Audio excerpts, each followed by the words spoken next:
Praise the Lord. सबको जय मसीह की। सच में प्रभु का कोटि कोटि धन्यवाद करती हूँ कि उस सुंदर समय में प्रभु ने फिर से एक बार मुझे मौका दिया परमेश्वर के राज्य का वचन का सेवा करने के लिए, जिसकी योग्य मैं बिल्कुल नहीं थी।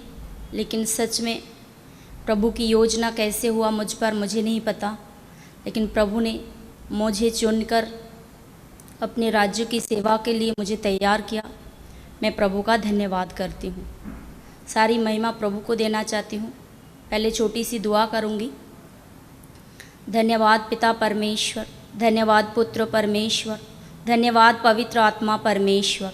पिता पुत्र पवित्र आत्मा के पवित्र नाम से प्रभु जी हम आपके चरणों के पास आते हैं। प्रभु जी हम आपकी स्तुति महिमा करना चाहते हैं। मेरे परमेश्वर आप महान और सामर्थी परमेश्वर है। प्रभु जी आपको छोड़ प्रभु हमारा कोई नहीं है। पिता परमेश्वर सच में प्रभु जी आप महान और सामर्थी परमेश्वर है। इसीलिए प्रभु जी अपने मुझ जैसे पापी मनुष्य को चुनकर प्रभु आपकी वेदी तक लेकर आए। केवल यही नहीं प्रभु जी आपने हमें आपके राज्य की सेवा का मौका दिया। प्रभु हम आपका कोटि कोटि बार धन्यवाद करते हैं। प्रभु जी मैं अपना आत्मा प्राण शरीर जीव को पूर्ण रीति से आपके पवित्र चरणों तले समर्पित करती हूँ। आप अधिकार लीजिए, आप राज्य कीजिए, आप प्रभुता कीजिए प्रभु, और आपकी बड़ी महिमा होने दीजिए प्रभु। आगे का जो भी वचन पवित्र आत्मा आपने रखा है प्रभु हमारे लिए पिता परमेश्वर केवल आपकी महिमा के लिए होने पाए। आगे के समय को पूर्ण रीति से आपके हाथों में रखते हुए यह विनती प्रार्थना पिता से पवित्र आत्मा की उपस्थिति में हमारा उद्धारकर्ता प्यारे प्रभु यीशु मसीह के नाम से मांगते हैं। सुनिए और दया से इसे ग्रहण कीजिए मेरे स्वर्गीय और आत्मिक पिता। आमीन आमीन आमीन। जय मसीह। सच में मैं प्रभु का कोटि कोटि धन्यवाद करती हूँ कि प्रभु ने ये अपॉर्चुनिटी ये मौका दिया है मुझे, क्योंकि मुझे पता है मैं इसके लिए बिल्कुल योग्य नहीं थी। मैं हमेशा ये बात बताती रहती हूँ जब भी मैं आती हूँ प्रभु के चरणों में। आज जो टॉपिक है, जिस टॉपिक में मैं बात करूँगी वो है पश्चाताप करते रहो। जब तक हम ये संसार में जीवित रहेंगे ये शरीर में, तब तक हमें पश्चाताप भी करते रहना है। क्योंकि पश्चाताप करते रहना, पश्चाताप एक बार कर लिया तो ऐसे नहीं है कि दोबारा हमसे गलती गुनाह नहीं होती है। शायद आज हम पाप नहीं करते, लेकिन मन में बुरे विचार सोच जो भावनाएं आती है उसके द्वारा हम प्राणों में अधर्मी ठहरते हैं, और बुरे शब्द कभी कभार ऐसा निकल गया तो उसके द्वारा हम आत्मा में अपराधी ठहरते हैं, और जिसके कारण कभी कभार पाप भी हो जाता है। तो इसीलिए हमें पश्चाताप भी एक प्रोसेस है, कंटिन्यू करते रहना है। तो आज हम देखेंगे कैसे हम पश्चाताप करते रहेंगे। क्योंकि जैसे हमने देखा है प्रार्थना करते रहना है, उसी तरह जो पश्चाताप करते रहना है उसमें मैं बताऊंगी 3 बातें हैं। 3 बातों को हम देखेंगे कि पश्चाताप करते रहना है, अपने जुबान से अंगीकार करते रहना है हमारे आत्मा प्राण शरीर के लिए। क्योंकि आत्मा में हम बोलने के द्वारा अपराधी ठहरते हैं, मन में बुरे सोच विचार के द्वारा हम अधर्मी ठहरते हैं, और बुरे कार्यों के द्वारा शरीर में पाप करते हैं, हम पापी ठहरते हैं। तो सच में प्रभु का धन्यवाद हो, प्रभु का अनुग्रह हुआ है। मुझे नहीं पता, लेकिन प्रभु को पता है कि ये वचन सच में किन किन को आवश्यकता है। मुझे तो पता है मुझे आवश्यकता है, रोज़ के लिए चाहिए। जैसे हम रोज़ खाना खाते हैं, 3 टाइम तो खाना खाते ही है, लेकिन सच में हमें तीनों टाइम प्रार्थना भी करनी है। हम शरीर के लिए इतना परिश्रम करते हैं, इतना मेहनत करते हैं, क्या जो आत्मा हमें बयाने में मिला है उस आत्मिक जीवन के लिए कम से कम तो 3 टाइम प्रार्थना करनी ही चाहिए और पश्चाताप करनी चाहिए। जब आप प्रार्थना में बैठोगी तो ऑटोमेटिकली आप पश्चाताप करोगे। क्योंकि पहले ज़माने में जो पहले पुराने नियम में देखा गया था कि वहाँ पे आंगनों में हाउद को रखा जाता था, और वो लोग उसमें से धोकर परमेश्वर के वेदी में, परमेश्वर के भवन में आने से पहले उसमें से धोकर शुद्ध होते थे, और वो शारीरिक शुद्धता थी, उसमें पानी से धोकर शुद्ध होते थे। लेकिन यीशु मसीह में हमें आत्मिक शुद्धता के लिए बुलाया गया है।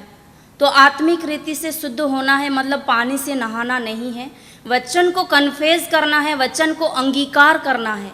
क्योंकि वचन कहता है रोमियो 10:8 वचन में कि ये वही विश्वास का वचन है जो हम प्रचार करते हैं। यीशु मसीह को अगर हम प्रभु जानकर मन में विश्वास करें और मुंह से अंगीकार करें कि परमेश्वर ने उसे मरे हुए में से जिलाया, तो हम निश्चय उद्धार पाएंगे। और जैसे उद्धार भी एक प्रोसेस है कि लगता है कि हम अरे मैंने तो मसीह में आ गई, मेरा बैप्टिज्म हो गया, मेरा उद्धार हो गया, अभी कुछ नहीं, अभी कुछ भी नहीं करूँगी या प्रार्थना करूँगी, सिर्फ वचन पढ़ूँगी, हो जाएगा। नहीं, ऐसे नहीं होता है। मसीह जीवन ऐसा नहीं है। उद्धार एक प्रोसेस है, मतलब जब हम मसीह में आते हैं हमारा नई सृष्टि होती है। इसीलिए तो वचन कहता है तुम मसीह में नई सृष्टि हो, देखो पुराने बातें बीत गई, सब कुछ नया हो गया। मतलब मसीह में जब हम आते हैं, हम बपतिस्म लेते हैं, उद्धार पाते हैं, हमारा नया जन्म शुरू होता है। मसीह में हम नए होते हैं, फिर उसके बाद हम धीरे धीरे उसमें बढ़ने लगते हैं और वो प्रोसेस है, वो कंटिन्यू है। उसी तरह हमें पश्चाताप भी प्रोसेस में लाना है। पश्चाताप को जब हम प्रार्थना करते हैं उससे पहले हमें पश्चाताप करनी है। मैं लास्ट में प्रार्थना में बताऊंगी, जो चाहे हम 10 मिनट के लिए भी प्रार्थना में बैठते हैं, 5 मिनट के लिए भी प्रार्थना में बैठते हैं, तो छोटी से छोटी समय में भी कैसे पहले पश्चाताप करेंगे, फिर उसके बाद प्रार्थना करेंगे। तो सच में आज हम देखेंगे वचन के द्वारा कि कैसे हमें पश्चाताप करनी है। तो पहले हम देखेंगे आत्मा में शुद्धता। तो आत्मा में पहले आत्मा को शुद्ध करना है, क्योंकि हम शब्द के द्वारा आत्मा में बोलते हैं, बहुत कुछ बोलते रहते हैं। इसीलिए जीव के बारे में याकूब में लिखा हुआ है, वो एक ऐसा बला है। सच में प्रभु का धन्यवाद हो कि प्रभु ने कैसे हमारे ऊपर वो महिमा को प्रकट किया है। प्रभु का कोटि कोटि में धन्यवाद करती हूँ कि प्रभु ने हमें सोच विचार दिया है, बुद्धि दिया है। वचन कहता है, वचनकार में नीति वचन में भी कहता है, जो ज्ञानवान है, जो धर्मी है, वो सोच विचार करके अपना बात बोलते हैं। लेकिन सच में हम धर्मी नहीं थे, हम पापी थे, पाप में पड़े हुए थे, मृत्यु के दशा में थे। प्रभु ने उस जगह से आज हमें उभारा है। सारी महिमा प्रभु को मिले। तो आत्मा में जो पश्चाताप है, इसीलिए वचन कहता है आत्मा में पश्चाताप, जो भजन संहिता 32 का 1, उसमें वचन कहता है, क्या ही धन्य है वे जिसके अपराध क्षमा किए गए और जिसके पाप ढांपा गया। क्या ही धन्य है वे जिसके अपराध क्षमा किए गए, जिसके पाप ढांपा गया। हमारे अपराध क्षमा किए गए, तो ये हमें कन्फेस करनी है। सच में प्रभु का धन्यवाद हो कि प्रभु ने हमें ये अपॉर्चुनिटी दिया है। दिन भर देखिए, अगर हम कोई भी कपड़े हो उसको वॉश करके फ्रेश करके रख देंगे तो उसमें मैला नहीं लगता है। लेकिन जब वो रेगुलर में हम पहनते हैं तो रोज़ उसको वॉश करना पड़ता है, धोना पड़ता है। उसी तरह हम जो ये संसारिक रीति से जीवन जीते हैं, संसार में रहते हैं, संसारिक रीति से नहीं, संसार में रहते हैं। हमारे लिए कोई अलग ग्रह नहीं बनाया गया कि अरे ये लोग मसीह में आ गए तो इनको अलग से रखा जाए कि इनको संसार की ये सब बुरी चीज़ों से बचाया जाए। हमें ही करना है वो। तो इसीलिए हमें, जैसे खाना खाने से पहले हमें हाथ धोना आवश्यक है। हम बिना हाथ धोए नहीं खा सकते, क्योंकि हमें पता है हाथ फ्रेश है, तभी भी पता नहीं चलता है उसमें कीटाणु है, मैले है। तो उसी तरह जब हम प्रार्थना में बैठेंगे, पहले आत्मा प्राण शरीर को धोना, शुद्ध करना अवश्य है परमेश्वर के वचन के द्वारा। इसीलिए आत्मा में शुद्धता तब आएगी, फिर हम आत्मिक रीति से शुद्ध मन के साथ परमेश्वर की महिमा कर सकते हैं। तो दूसरा वचन देखेंगे, इफिसियों 4 का 29 वचन, कि वचन कहता है कोई भी गंदी बात तुम्हारे मुंह से ना निकले, परंतु आवश्यकता के अनुसार वही निकले जो उन्नति के लिए उत्तम हो और उससे सुनने वालों पर अनुग्रह हो। मतलब बोलने के द्वारा हम अपराध करते हैं, राइट। तो इसीलिए ये वचन जो हम सोच विचार करके बोलेंगे, जब हम पश्चाताप करेंगे, परमेश्वर का वचन हमें स्मरण आएगा, पवित्र आत्मा हमें स्मरण दिलाएगा। दूसरा एक वचन देखेंगे, मत्ती का 12 का 36 एंड 37। उसमें वचन में लिखा है कि तुम बातों ही के कारण दोषी और निर्दोष ठहरोगे। तो हम जो बात बोलेंगे उस हिसाब से हमारे ऊपर न्याय किया जाएगा कि हम कैसे बोलते हैं। तो हम धर्मी हैं तो तब हम सोच विचार करके बोलेंगे जब परमेश्वर का वचन हमारे अंदर भर के रहेगा, जब हम पश्चाताप करते रहेंगे। हर बार खाना खाने से पहले जैसे हाथ धोना आवश्यक है, उसी रीति से अगर हम दिन में 3 बार प्रार्थना करते हैं, 4 बार करते हैं, उससे पहले पश्चाताप करना ज़रूरी है, चाहे छोटी से छोटी शब्दों में। लेकिन मैं बताऊंगी लास्ट में प्रार्थना में कैसे छोटी से छोटी शब्द में हम परमेश्वर की निकट आकर परमेश्वर के नाम से, परमेश्वर के वचन के द्वारा हमारे आत्मा, प्राण और शरीर को शुद्ध करके फिर शुद्ध मन के साथ, शरीर के साथ परमेश्वर की महिमा कर सकते हैं। हालेलुया। उसके बाद हम वचन देखेंगे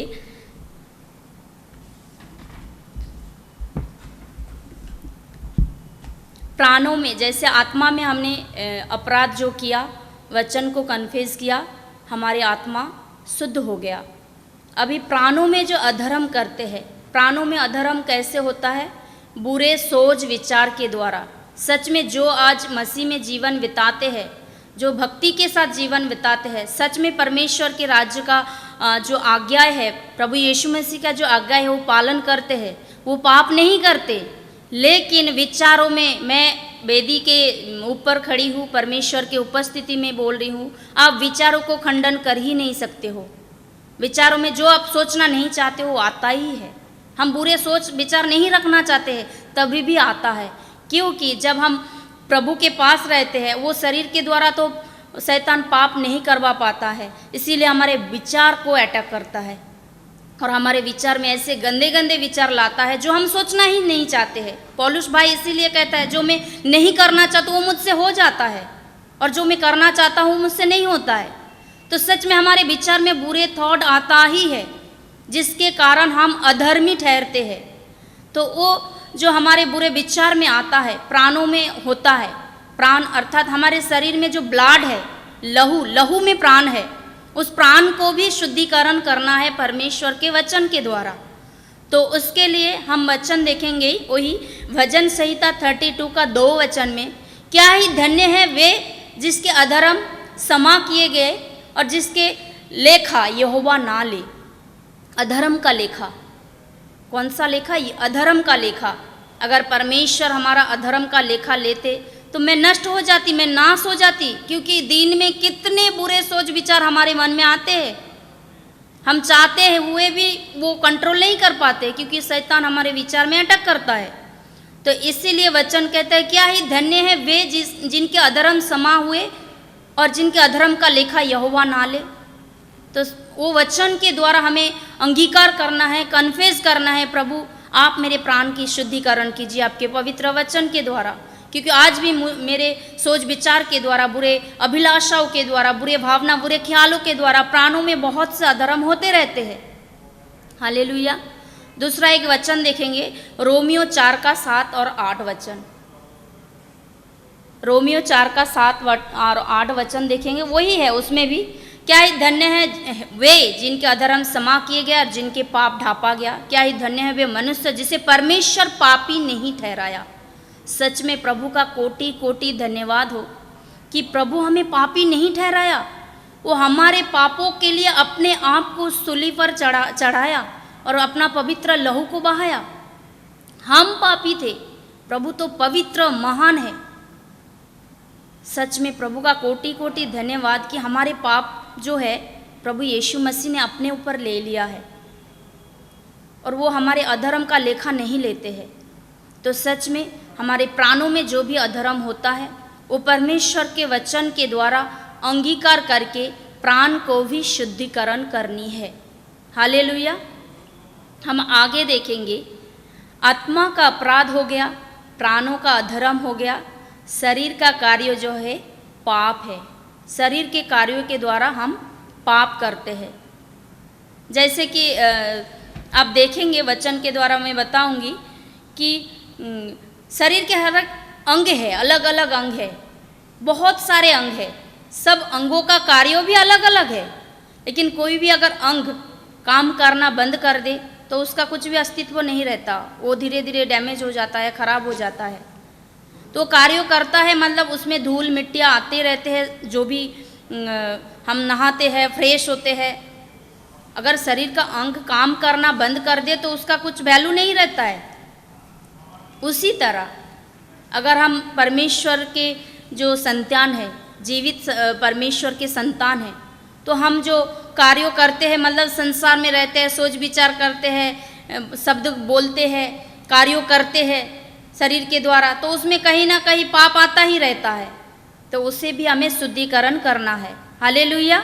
तो पाप से छुटकारे के लिए केवल प्रभु यीशु मसीह का पवित्र लहू ही दिया गया, क्योंकि इब्रानियों 9 का 22 वचन कहता है, बिना लहू बहाए पापों की क्षमा नहीं। सच में मैं प्रभु का कोटि कोटि धन्यवाद करती हूँ कि ना उस स्वर्ग में, ना इस धरती पर, ना पाताल में, तीनों लोक में हमारे लिए किसी ने लहू नहीं बहाया। हमारे पापों के लिए, गुनाहों के लिए किसी ने लहू नहीं बहाया, लेकिन यीशु मसीह जो परमेश्वर के तुल्य होकर भी अपने आप को शून्य किया, दास का रूप धारण किया और यहाँ तक आज्ञाकारी रहा कि मृत्यु भी सहली, वो भी क्रूस की मृत्यु सहली, केवल हमारे, मेरे पापों के लिए, मेरे गुनाहों के लिए, मेरे अपराध के लिए, मेरे अधर्म के लिए। सच में प्रभु का लहू कितने अनमोल है, कितने बहुमूल्य है, और वो लहू आज भी ताज़ा है। और वो हमारे जीवन में कैसे कार्यकारी होता है? विश्वास के द्वारा, अंगीकार के द्वारा। जब हम अंगीकार करते हैं तो इसीलिए जैसे वचन कहता है इब्रानियों 9 का 22 कि बिना लहू बहाए पापों की क्षमा नहीं। और पहला पत्रस 1 का 18 और 19 वचन कहता है, तुम्हारा निकम्मा चाल चलन जो बाप दादों से चले आता है, उससे तुम्हारा छुटकारा चांदी सोने जैसे नाशवान वस्तु से नहीं हुआ, परंतु निर्दोष और निष्कलंक मेमने अर्थात यीशु मसीह के बहुमूल्य लहू के द्वारा हुआ है। सच में प्रभु का लहू कितना बहुमूल्य है, कितना अनमोल है, लेकिन हमारे पापों के लिए, हमारे गुनाहों के लिए, मेरे पापों के लिए, मेरे गुनाहों के लिए बहाया गया। और जब हम ये रोज़ अंगीकार करते हैं, जितने टाइम प्रार्थना में बैठते हैं, उतने टाइम पश्चाताप करके अपने आत्मा, प्राण, शरीर को शुद्धिकरण करते हैं, तो सच में प्रभु का जो, सच में मैं बता नहीं सकती, मैं वर्णन नहीं कर सकती, क्योंकि मैं ये करती हूँ। जब से मैंने ये सीखा है, मैं घर में करने की 100% अगर नहीं भी हो तो मैं 99% करने की कोशिश करती हूँ। मैं दिन में, मैं मेरे बेटे को भी सिखाती हूँ, जैसे हमने दिन में 3 से 4 बार खाना खाते हैं, उसी तरह हमें आत्मिक जीवन के लिए कम से कम 3 से 4 बार परमेश्वर के वचन को पढ़ना है। केवल पढ़ना ही नहीं है, सुनना ही नहीं है, उस पर हमें चलना है। हम तो पूर्ण रीति से नहीं चल पाते हैं, लेकिन कोशिश करनी है। हम कोशिश करते हैं तो हम दिन में कम से कम 3 बार परमेश्वर के चरण में आते हैं, पश्चाताप करते हैं, फिर उसके बाद प्रार्थना, स्तुति, आराधना करते हैं, फिर परमेश्वर के वचन को अपने हृदय में लेते हैं। तो हमें ये करना है, कंटिन्यू प्रोसेस है। इसीलिए दूसरा भी एक वचन कहता है कि प्रकाशित वाक्य 1 का 5 कि प्रभु हमारे लिए ये सब जो अपना लहू बहाया, ये सब क्यों किया? क्योंकि वचन कहता है यूहन्ना 3:16 जो यहाँ पे लिखा हुआ है कि परमेश्वर ने जगत से ऐसा प्रेम किया। सच में प्रभु का प्रेम इतने अनमोल है, हम बता नहीं सकते, वर्णन नहीं कर सकते हैं, कि उसने अपने एक लौता पुत्र यीशु दे दिया, ताकि जो कोई उस पर विश्वास करे वह नष्ट ना हो परंतु अनंत जीवन पाए। तो परमेश्वर ने जो प्रभु यीशु मसीह जो सूली पर चढ़ा, हमारे सारे पाप, गुनाह, अपराध, अधर्मों को लेकर, केवल वो प्रेम का जो परिभाषा है, प्रेम का जो क्या बोलते हैं उसको, मेरे पास शब्द नहीं है, मैं तो एक सामान्य मनुष्य हूँ, अति सामान्य मनुष्य हूँ। इसीलिए जैसे कहते हैं ना, प्रेम का जो है सेक्रीफाइस कार्यों में दिखाना है, तो इसी तरह परमेश्वर ने दिखाया कि देखो मैं जगत से कैसा प्यार करता हूँ कि अपने आप को दे दिया। और इसीलिए प्रकाशित वाक्य 1 का 5वां वचन वही कहता है कि वह हमसे प्रेम रखता है, इसीलिए उसने अपने लहू से हमें पापों से छुटकारा दिया है। प्रेम करता नहीं है, प्रेम करना तो आज करेंगे, कल नहीं करेंगे, लेकिन आप जहाँ कहीं भी प्रेम देखेंगे, परमेश्वर के वर्ड में प्रेम का शब्द है, रखता है, ये शब्द है।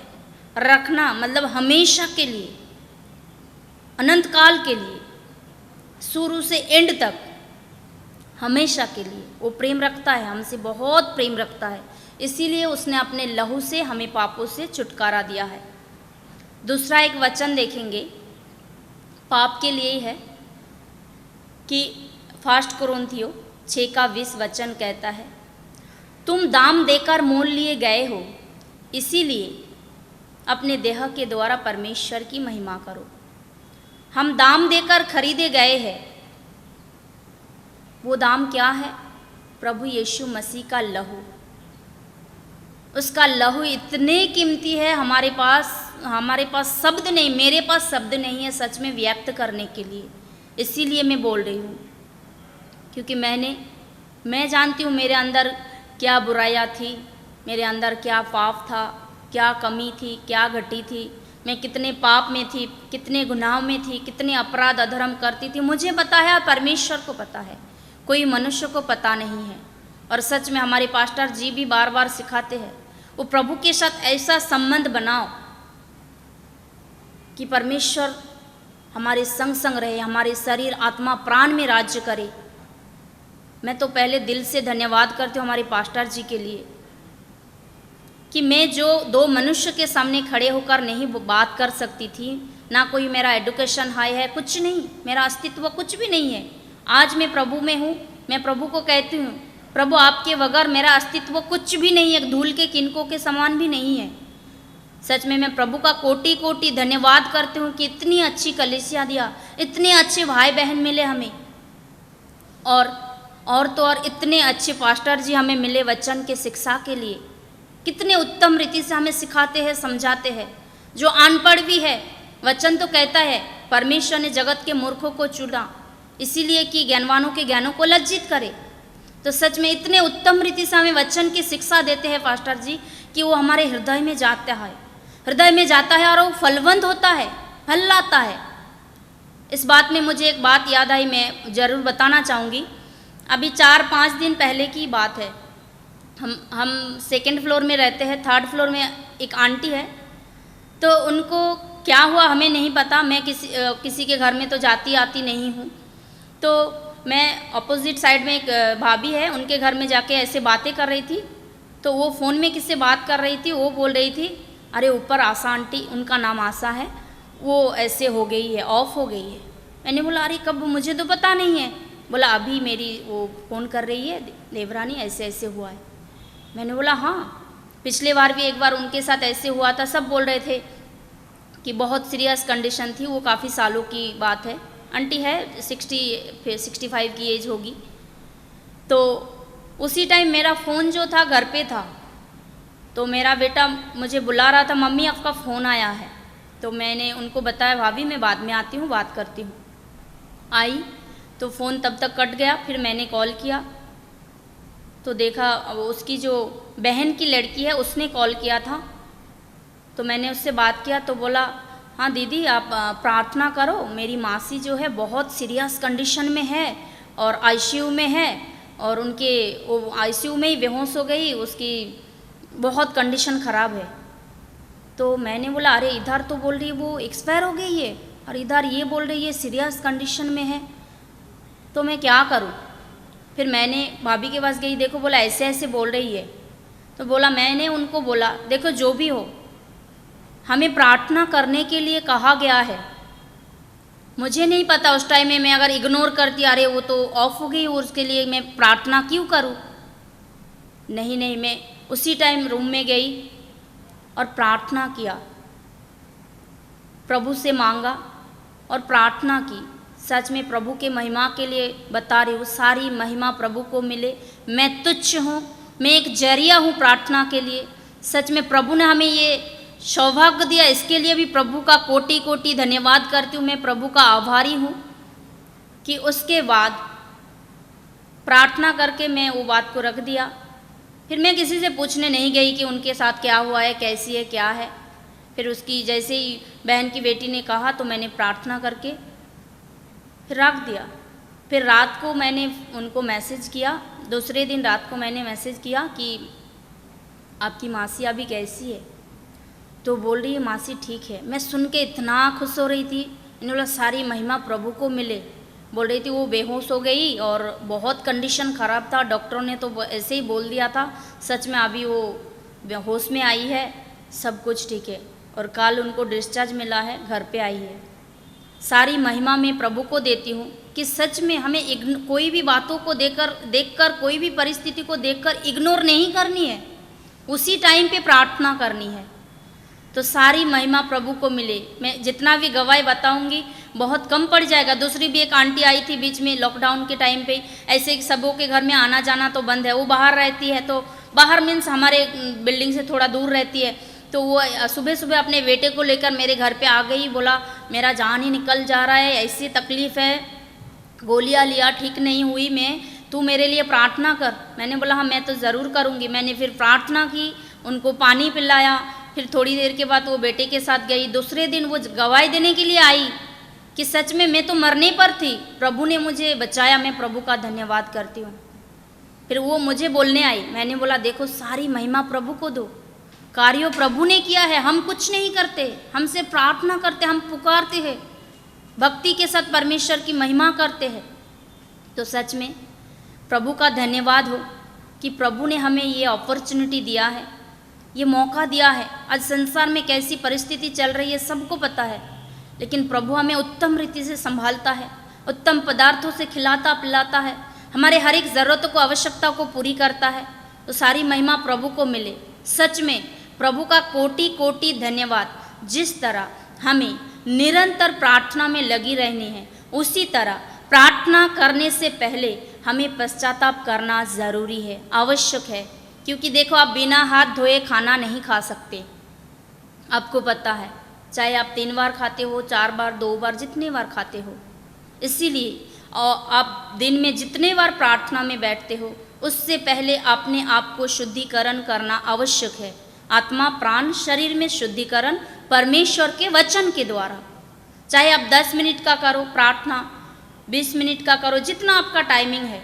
लेकिन मैं प्रभु का धन्यवाद करती हूँ, जैसे हम एक साथ में 1 घंटे या 2 घंटे 3 घंटे नहीं बैठ सकते हैं। इसीलिए हम जो मसीह जीवन बिताना चाहते हैं, कम से कम आधा आधा घंटा करके डिवाइड करके 3 टाइम में बैठेंगे, सुबह दोपहर और रात को, तो ये हो जाएगा, डेफिनेटली हो जाएगा। हमें कोशिश करनी है। तो सच में मैं तो प्रार्थना में बैठती हूँ, कम से कम समय आधा पौने घंटा से 1 घंटा तो लगता है। पहले मैं शुद्धिकरण करती हूँ, परमेश्वर के वचन के द्वारा पश्चाताप करती हूँ, फिर उसके बाद प्रार्थना करती हूँ, उसके बाद स्तुति धन्यवाद आराधना करती हूँ, फिर उसके बाद वचन को पढ़ती हूँ। तो आधा पौने घंटा 1 घंटा लग जाता है। तो इसीलिए मैंने तीनों टाइम में डिवाइड किया कि एक साथ में 2.5-3 घंटे हम नहीं बैठ सकते हैं। इसीलिए तीनों टाइम को आधे आधे घंटे भी बैठेंगे तो हो जाएगा। हालेलुया। सारी महिमा प्रभु को मिले, क्योंकि प्रभु महान है, प्रभु अद्भुत है। वो आश्चर्य कर्मों को करता है हमारे जीवन में। जिसके योग्य हम नहीं थे वो हमें योग्य बनाता है। तो मैं यही कहना चाहूँगी, छोटी सी मैसेज जो प्रभु ने मुझे दिया है कि सच में हमें प्रार्थना करने से पहले पश्चाताप करते रहना है। आत्मा प्राण शरीर में शुद्धिकरण होना अवश्य है। जिस रीति से मैं फिर से ये बात को रिपीट करूँगी कि हम बिना हाथ धोए खाना नहीं खा सकते हैं, उसी तरह हम बिना पश्चाताप किए हुए प्रार्थना नहीं कर सकते हैं। हर एक चीज़ों का एक सिस्टम है, प्रोसेस है। हमारे पास्टर जी बार बार सिखाते रहते हैं, हर एक चीज़ों का एक सिस्टम है। हम फैमिली में कैसे रहे उसके लिए एक सिस्टम है, हमें बैलेंस करनी है। हर एक बातों का जो सिस्टम है, उसी तरह हम प्रार्थना करने से पहले अपने आप को धोकर शुद्धिकरण करेंगे, वचन परमेश्वर के वचन के द्वारा पश्चाताप करेंगे, तो प्रभु आगे जाके जो हम स्तुति आराधना करेंगे, प्रार्थना करेंगे, वचन पढ़ेंगे, वो हमारे जीवन में उत्तम रीति से आता है और वो फलवंत होता है। हालेलुया। इसीलिए एक छोटी सी गीत में गाना चाहूँगी जो प्रभु ने मुझे दिया है कि सच में प्रभु का धन्यवाद हो। हर एक परिस्थिति में प्रभु का धन्यवाद भी करना है, क्योंकि वचन कहता है कि हर बात में धन्यवाद करो, क्योंकि तुम्हारे लिए मसीह में परमेश्वर की यही इच्छा है।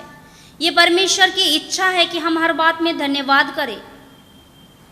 चाहे कैसा भी परिस्थिति क्यों ना हो। लेकिन हम भूल जाते हैं, हम क्या है, मनुष्य है, इसीलिए हमारे द्वारा धन्यवाद शायद कम होता है, जितना होना चाहिए उतना नहीं होता है, लेकिन हमें करनी है, प्रभु को महिमा मिले। तो आज हम क्या सीखे हैं कि आत्मा प्राण शरीर में पश्चाताप करते रहना है, उसके बाद प्रार्थना करनी है। हालेलुया। क्योंकि जैसे हर एक चीज़ यूज़ होता है तो उसको साफ सफाई किया जाता है, तो हम परमेश्वर के राज्य के लिए यूज़ होने वाले हैं, तो हमें ऑलवेज साफ सफाई रखनी है, शरीर में नहीं, शरीर आत्मा प्राणों में। और ये साफ सफाई, ये शुद्धता, ये शुद्धिकरण परमेश्वर देता है, परमेश्वर के पवित्र वचन के द्वारा, परमेश्वर के सत्य वचन के द्वारा। हालेलुया। हम छोटी सी प्रार्थना करेंगे कि देखेंगे हम कितने छोटी से छोटी प्रार्थना भी कम समय में पश्चाताप के साथ करने पाए। हालेलुया। तो देखेंगे, हम छोटी सी प्रार्थना करेंगे। प्रभु इन वचनों के द्वारा आप सबको आशीष करें। हम देखेंगे कितने कम समय में हम पश्चाताप के साथ परमेश्वर के सम्मुख आकर, सामने आकर प्रार्थना कर सकते हैं। हालेलुया। धन्यवाद पिता परमेश्वर, धन्यवाद पुत्र परमेश्वर, धन्यवाद पवित्र आत्मा परमेश्वर। पिता पुत्र पवित्र आत्मा के पवित्र नाम से खुदा बाप, हम एक मन होकर आपके हुजूरी में आते हैं, आपके चरणों तले आते हैं। प्रभु जी, आप महान और सामर्थी खुदा है, आपका कोटि कोटि बार धन्यवाद करते हैं। प्रभु जी, आप मुझ जैसे अयोग्यों को चुना। सच में प्रभु जी, मेरे पास शब्द नहीं है आपकी उस महिमा को व्यक्त करने के लिए, वर्णन करने के लिए। मैं केवल धन्यवाद करती हूँ। प्रभु जी, आज भी बहुत बार बुरे सोच विचार के द्वारा प्राणों से अधर्म मुझसे होती है। इफिसियों 5:26 जो वचन के अनुसार, वचन के जल के स्नान से मेरे प्राण को पूर्ण रीति से धोकर शुद्ध कीजिए। प्रभु, बुरे शब्दों के द्वारा आत्मा से जो भी अपराध मुझसे होती है, यूहन्ना 17:17 के अनुसार सत्य वचन से उन्हें पवित्र कर, तेरा वचन सत्य है। प्रभु, आपके सत्य वचन के द्वारा आप मेरे आत्मा को पवित्र कीजिए। हाँ मेरे प्रभु जी, आत्मा का अपराध, प्राणों का अधर्म, शरीर के क्रियाओं में जो पाप को करवाता है और पाप का परिणाम मृत्यु है, आपने हमें यीशु मसीह में मृत्यु से, मृत्यु के भय से, मृत्यु के दासत्वों से, हर प्रकार के अंधकार की शक्ति से, हर एक शैतान के जाल से आपने हमें बचाया है, छुटकारा दिया है। प्रभु जी, क्योंकि वचन कहता है बिना लहू बहाए पापों की क्षमा नहीं, और आपने हमें आपके पवित्र लहू को बहाकर हमें क्षमा किया है, हमें पापी नहीं ठहराया है। और वचन यह भी कहता है कि तुम्हारा निकम्मा चाल चलन जो बाप दादों से चले आता है, उससे तुम्हारा छुटकारा चांदी सोने जैसे नाशवान वस्तु से नहीं हुआ, परंतु निर्दोष और निष्कलंक मेमने अर्थात यीशु मसीह के बहुमूल्य लहू के द्वारा हुआ है। सच में प्रभु, आपका लहू बहुत कीमती और अनमोल है, बहुमूल्य है। 1 कुरिन्थियों 1:6 भी वचन कहता है कि तुम दाम देकर मोल लिए गए हो, इसीलिए अपने देह के द्वारा परमेश्वर की महिमा करते रहो। ये देह आपकी महिमा के लिए हो। प्रभु जी, आपने मेरे आत्मा प्राण शरीर को शुद्ध किया, आपका कोटि कोटि बार धन्यवाद करते हैं। आगे के समय को प्रभु जी आपके पवित्र और सामर्थ्य हाथों में देते हैं। सारा आदर मान गौरव आपको मिले। धन्यवाद के साथ विनती निवेदन प्रार्थनाएं पिता से पवित्र आत्मा की उपस्थिति में उद्धारकर्ता यीशु मसीह के नाम से मांगते हैं। सुनिए और दया से इसे ग्रहण कीजिए स्वर्गीय और आत्मिक पिता। आमीन आमीन। हालेलुया। ये जो छोटी सी प्रार्थना है, पश्चाताप की प्रार्थना, देखिए 2.5 से 3 मिनट का होगा, उससे कम ही होगा। तो ये हम पहले करके फिर हम जो भी स्तुति आराधना करें, धन्यवाद के गीत गाए, स्तुति के गीत गाए, आराधना के गीत गाए, गा के फिर परमेश्वर की महिमा कर सकते हैं, फिर परमेश्वर के वचन को अपने जीवन में ले सकते हैं। तो वो एक उत्तम रीति होगा। सच में मैं प्रभु को धन्यवाद करती हूँ। जब से मैं ये सीखा है, लगभग 1-1.5 साल पहले मैंने सीखा है, हमारे जो डॉक्टर ग्रीन रोज सर से सीखा है, तब से मैं घर में तो ये करती हूँ, करने की कोशिश करती हूँ। अगर 100% नहीं तो मैं 99% करने की कोशिश करती हूँ। और दिन में चाहे 3 बार बैठूँ, 4 बार बैठूँ, जितनी बार बैठती हूँ, पहले पश्चाताप करती हूँ, फिर प्रार्थना स्तुति आराधना धन्यवाद करके फिर परमेश्वर के वचन को रीड करती हूँ। हालेलुया। तो आइए हम एक छोटी सी गीत गा के इस वचन को जो प्रभु ने हमें दिया है, सच में इसमें से मुझे तो बहुत कुछ सीखने को मिला। प्रभु आप सबको इन वचनों के द्वारा आशीष करे और आपके जीवन में फलवंत करे। धन्यवाद। एक छोटी सी गीत गाएंगे, पश्चाताप की गीत प्रभु ने मुझे दिया, तो मुझे बहुत अच्छा लगा कि मैं आप सबों को बताना चाहती हूँ, गाना चाहती हूँ गीत को, कि ये गीत ऐसे नहीं है कि मैं दिखाने के लिए, लेकिन सच में मुझे बहुत अच्छा लगा कि प्रभु सच में पश्चाताप के गीत भी मुझे दिया। ऐसे ज़रूरी नहीं है, अवश्य नहीं है कि आप भी बार बार गीत गाकर प्रभु के चरणों में पश्चाताप करें। वो तो वचन के द्वारा आप कर सकते हैं। ये गीत मुझे मिला है तो मैं सच में गाना चाहूँगी। Hallelujah. Thank you Lord Jesus. सच में प्रभु सारी महिमा आपको देना चाहते हो, क्योंकि इसके योग्य केवल और केवल आप है। हम नहीं तो गायक है, नहीं कुछ भी नहीं, हम सुनने हैं प्रभु, लेकिन आपने हमें चुना है पिता, आपका धन्यवाद। ये गीत के द्वारा भी आपकी महिमा हो। पश्चाताप करो मैं माफ करो, अपने लहू से साफ करो। पश्चाताप करो मैं माफ करो, अपने लहू से साफ करो। हर दाग गुनाह के मेरे प्रभु, अपने ही लहू से साफ करो। हर दाग गुनाह के मेरे प्रभु, अपने ही लहू से साफ करो। पश्चाताप करो मैं माफ करो, अपने लहू से साफ करो। पश्चाताप करो मैं माफ करो, अपने लहू से साफ करो।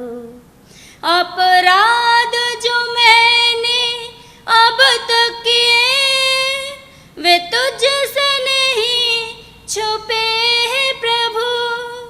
हर पाप जो मैंने छुप के किए, वे सम्मुख तेरे खुले हैं प्रभु।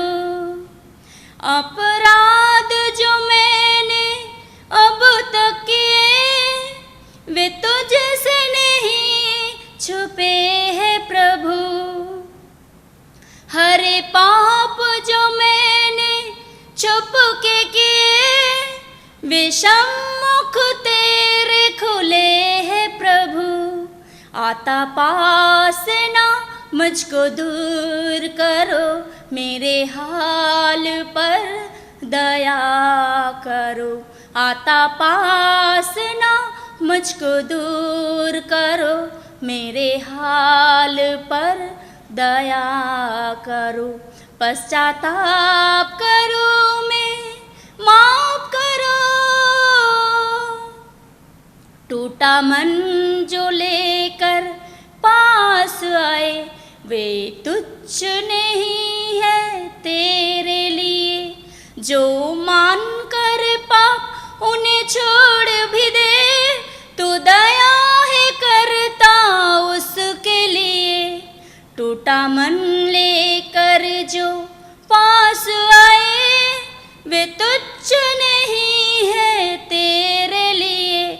जो मान कर पाप उन्हें छोड़ भी दे, तू दया है करता उसके लिए।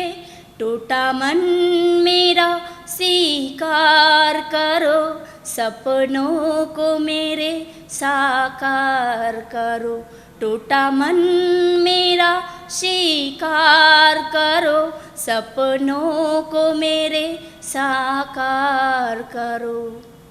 पश्चाताप करो मैं माफ करो, अपने लहू से साफ करो। पश्चाताप करो मैं माफ करो। Hallelujah. Thank you Lord Jesus. सारी महिमा प्रभु को मिले। God bless you all.